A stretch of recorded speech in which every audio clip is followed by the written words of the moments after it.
ज- जय हिंद दोस्तों। आज हम लोग कक्षा 10 का इतिहास चैप्टर 1 देखने जा रहे हैं। चैप्टर का नाम है यूरोप में राष्ट्रवाद। देखिए, इसमें सबसे पहले हम लोग थ्योरी जान लेते हैं और उसके बाद अगला वीडियो में हम लोग उसका प्रश्न पर देख लेंगे। इसका देखिए, पहला क्या है, चर्च का मुख्यालय रोम में है ना।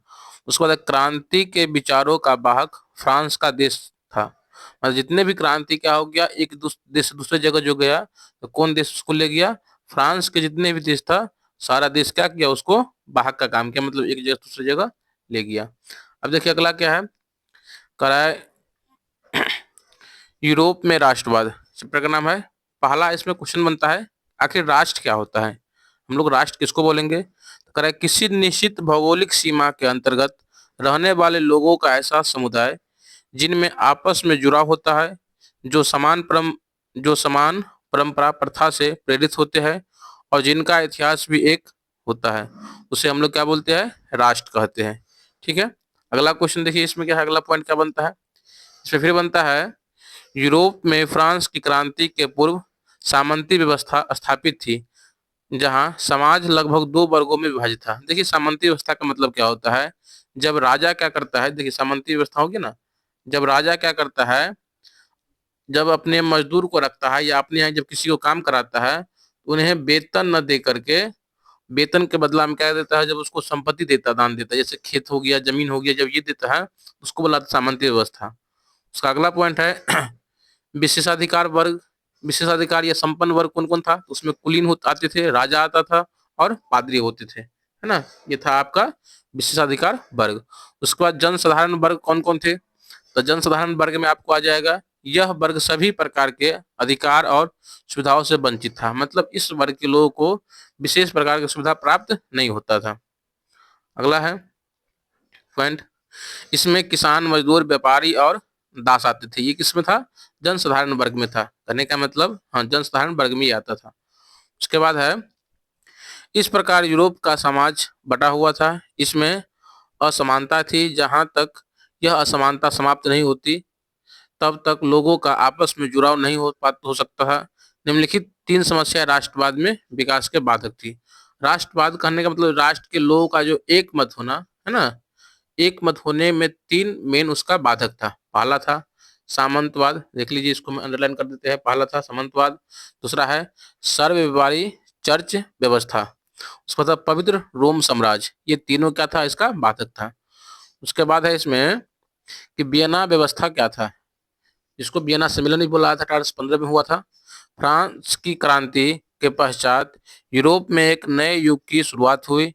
भेदभाव वालों सामंती व्यवस्था का समाप्त हुई और भेदभाव वाली समाप्त और स्वतंत्रता, समानता, न्याय और बंधुत्व नागरिक अधिकारों वाली समता मूलक एक नई व्यवस्था स्थापित हुई। फ्रांस के शासक नेपोलियन बोनापार्ट ने यूरोप के जिन देशों को क्या किया, मतलब जीता, कहने का मतलब विजय प्राप्त किया ना, इसके सामंती व्यवस्था को समाप्त करके नई व्यवस्था की स्थापित किया। इसके कारण अन्य क्षेत्रों में लोगों द्वारा एक होने का भाव है और राष्ट्रवादी विचारधारा का प्रचार प्रसारण होने लगा है। अगला पॉइंट अगला इसमें है, यूरोप में पुरानी व्यवस्था को समर्थक देश इससे भयभीत थे और क्रांति के विचारों के फैलाव को रोकने के लिए 1815 ईस्वी में ऑस्ट्रिया की राजधानी वियना में एक सम्मेलन आयोजित किया गया, जिसे वियना कांग्रेस कहा जाता है। इस सम्मेलन में ऑस्ट्रिया, प्रसा, रूस और ब्रिटेन इत्यादि देश शामिल हुए। ऑस्ट्रेलिया के चांसलर मेटरनिक की इसमें मुख्य भूमिका थी। वियना कांग्रेस की मुख्य बातें देखिए क्या क्या था इसमें। तो जब ये सम्मेलन हुआ ना, वियना सम्मेलन या वियना कांग्रेस सम्मेलन, इसमें क्या क्या बात हुआ, देखिए। इसका पहला पॉइंट हुआ इसमें, यूरोप के मानचित्र को फिर से बहाल करना, अर्थात पुरानी राजवंशों को अनेक उनके क्षेत्रों में फिर से स्थापित करना, ताकि वे क्रांति के विचारों को फैलने से रोके। दूसरा पॉइंट बनता है, राष्ट्रवाद के प्रसारों को रोकने के लिए इटली को 7 भागों में और जर्मनी को 39 भागों में क्या कर दिया गया, बांट दिया गया। तीसरा पॉइंट बना इसमें, भविष्य में फ्रांस को नियंत्रित करने के लिए उसके चारों ओर शक्तिशाली राज्यों को स्थापित किया गया। अब देखिए 1830 की क्रांति क्या हुआ। 1830 की क्रांति बहुत ही भव्य क्रांति है। इसमें कह रहा है वियना व्यवस्था के तहत लुई 18वें की फ्रांस का शासक बना, लेकिन उसने फ्रांस के पुरानी व्यवस्था को स्थापित करने का प्रयास नहीं किया। उसकी मृत्यु के बाद चार्ल्स दसम शासक बना, जिसमें भेदभाव वाली सामंती व्यवस्था को फ्रांस में स्थापित करने की कोशिश किया, जिसके विरोध में 1830 में क्या हो गया, एक क्रांति हुआ। कहने का मतलब जब लुई 18वां एक राजा था, जब वो राजा बना तो वह क्या किया, फ्रांस में पुरानी व्यवस्था को स्थापित करने का प्रयास नहीं किया। और जब वो मर जाता है, जब लुई 18वां, तो दूसरा राजा बनता है, इसका नाम जो होता है चार्ल्स दसम, और वह क्या किया, ये भेदभाव वाली जो समानती व्यवस्था था उसको क्या किया, स्थापित करने की कोशिश किया, है ना, जिसका क्या किया गया, विरोध किया। इसी को बोला जाता है 1830 की क्रांति। अगला है 1848 की क्रांति। यह क्रांति भी फ्रांस ने लुईस फिलिप की प्रतिक्रियावादी, जिसको हम लोग बोलते हैं परिवर्तन विरोध नीतियों के कारण हुए। इसके परिणाम स्वरूप लुई फिलिप की सरकार गिर गई और लुई नेपोलियन तृतीय शासक बन गया, मतलब राजा बन गया। हाँ, आगे देखिए क्या है। उसके बाद है 18 में 1848 को 831 लोग चुन लिया गया उसको। ये लोग जुलूस निकालकर फ्रैंकफर्ट पार्ट पार्लियामेंट चला जाता है। उसके बाद है इटली का एकीकरण, ना अच्छा पॉइंट बनता है इटली का एकीकरण। इस पर क्वेश्चन भी है, देखिए क्वेश्चन नीचे भी दिया हुआ है। इटली के एकीकरण में मेजनी, काउंट काबूर और गौरीवाल्डी का भूमिका का करा है वर्णन करने के लिए। अब देखिए इसमें क्या है, नेपोलियन नेपोलियन की विजयी ने इटली में राष्ट्रीय विचारधारा का बीज बो दिया। इटली में राष्ट्रवाद के प्रसार को रोकने के लिए वियना कांग्रेस ने इटली को 7 भागों में बांट दिया। देखिए पिंडमार सार्डिनिया का क्षेत्र इटली को पुराने राजवंशों को दे दिया गया।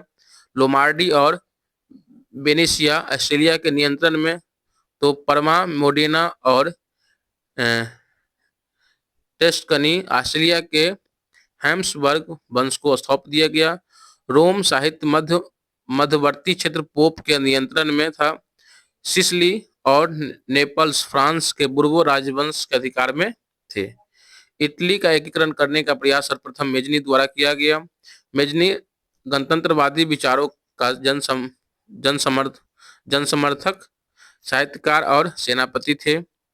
मेजनी नागरिक आंदोलन के द्वारा इटली को एक करने के बाद प्रयास किया, लेकिन ऑस्ट्रेलिया के दबाव के कारण वो असफल रहा। 1831 में यंग इटली और 1834 में यंग यूरोप संस्थाओं के द्वारा भी एकीकरण नहीं हो सका। उसके बाद है पिंडमार साइडेनिया के शासक विक्टर एमानुएल द्वितीय ने काउंट काबूर को अपना प्रधानमंत्री नियुक्त किया। काबूर ने इटली की अतिरिक्त स्थिति में सुधार किया और फ्रांस के सहयोग से ऑस्ट्रेलिया को पराजित किया। 1859 में लोमार्डी पर अधिकार कर लिया। लोमार्डी के विलय के बाद काबूर ने जनमत संग्रह के माध्यम से परमा, मोडेना और टेस्कनी को विलय कर लिया। गौरीवाल्डी मेजनी का शिष्य था। इटली के अधूरे एकीकरण से संतुष्ट नहीं था, इसलिए 1859 में उसने दक्षिणी इटली अर्थात नेपल्स और सिसिली को जन आंदोलन के माध्यम से इटली में मिला लिया। इसी क्रम में पोप के क्षेत्र में भी कब्जा कर लिया गया और अब केवल 2 क्षेत्र बचे थे, जिसका नाम था वेनेशिया और रोम, जिनका एकीकरण 1871 ईस्वी में हुआ। इस प्रकार हम देखते हैं कि मेजनी ने एकीकरण के बारे में सोचा, काउंट काबूर उसकी मस्तिष्क था, तो गौरीवाल्डी इसकी तलवार। इस तरह तीनों के प्रयास से इटली का एकीकरण पूरा हुआ। अब देखिए उसमें कुछ ऑब्जेक्टिव पॉइंट बनता है। मेजनी, काउंट काबूर और गौरीवाल्डी का संबंध इटली के एकीकरण से था। यह तीनों इटली एकीकरण का नायक था। उसके बाद है कार्बोनरी दल यूरोप का गुप्त क्रांतिकारी संगठन था। मेजनी ने 1831 ईस्वी में यंग इटली और 1834 में यंग यूरोप नामक संस्थाओं की स्थापना किया। विक्टर एमानुएल ने काउंट काबूर को अपना प्रधानमंत्री बनाया। गौरीवाल्डी पेशे से एक नाविक था। ये बहुत ही, देखिए ये जो क्वेश्चन बनता है, गौरीवाल्डी पेशे से क्या था, नाविक था, बहुत ही बार पूछा हुआ ऑब्जेक्टिव में। लाजपत ने गौरीवाल्डी की जीवनी लिखा। ठीक है। इटली का एकीकरण 871 ईस्वी में, 1871 ईस्वी में पूर्व हुआ। अब है यूरोप में राष्ट्रवाद। देखिए इसमें देखेंगे जर्मनी का एकीकरण कैसे हुआ। नेपोलियन ने अपनी विजयों के द्वारा जर्मनी के लगभग 300 छोटे छोटे सामंती राज्यों को समाप्त कर 16 बड़े राज्यों का एक संघ बनाया, जिससे राइन परिसंघ कहा गया।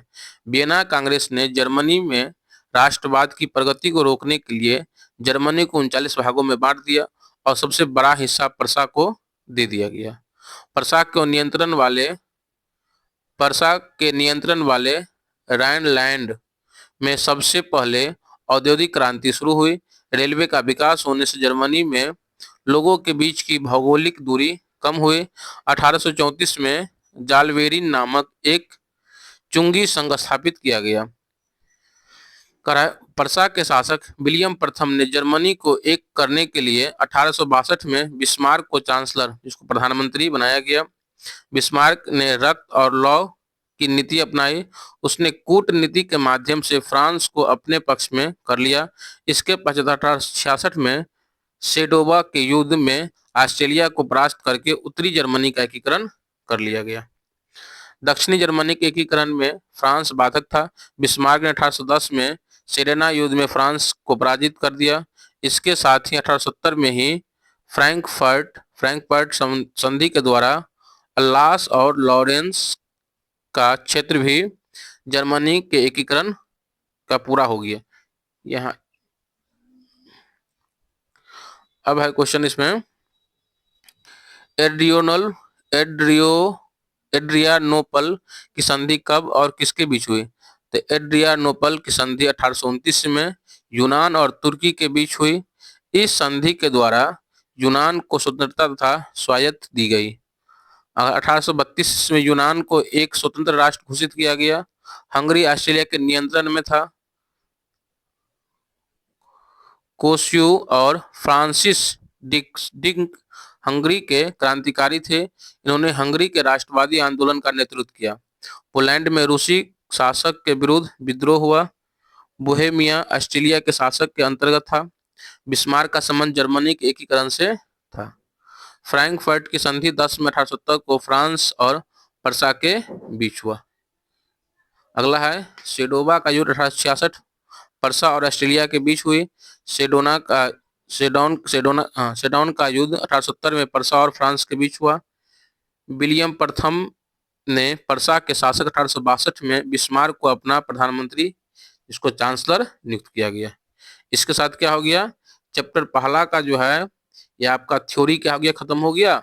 और अगला दिन हम लोग जो है इसके क्वेश्चन आंसर को देखेंगे।